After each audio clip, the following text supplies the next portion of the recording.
এইমাত্ৰ আমাৰ ঘৰত মোৰ ভাইটি এজন আহিছিলে।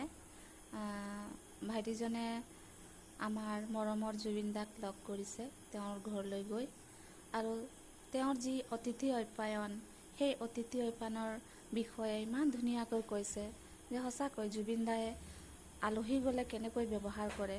তেওঁ কৈছে যে জুবিন দায়ে নিজেই তেওঁলোকক পানী দিবলৈ কৈছে, আৰু গৰিমা বাইদেৱে তেওঁলোকক পানী যোগান ধৰিছে, তেওঁলোকক ঠাণ্ডা খুৱাইছে। আৰু জুবিন দাই ইমান ধুনীয়াকৈ কথা বতৰা তেওঁলোকৰ লগত পাতিছে যে তোমালোকে ক'ৰ পৰা আহিছা। তেওঁলোকে গোলাঘাটৰ পৰা অহা বুলি কোৱাত জুবিন দাই কৈছে যে মোৰ ঘৰৰ পৰা আহিছা, গোটেই ঘৰখনটো গোটেই অসমখনটো মোৰেই।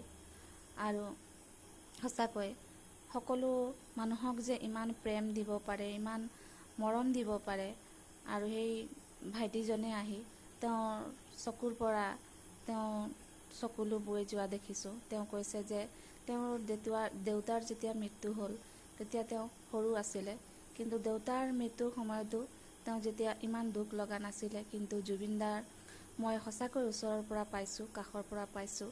তেওঁ জীৱ জন্তু, ঘৰত পোহা জীৱ জন্তুক ইমান আদৰ কৰে, ইমান প্ৰেম কৰে।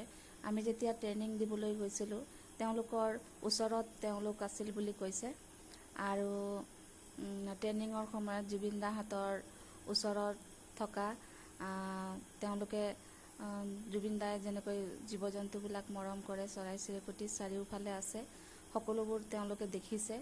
আৰু তেওঁ আজি আহিছিলে ভাইটিজনে, আৰু তেওঁ মোক সেই বিষয়ে কৈছে।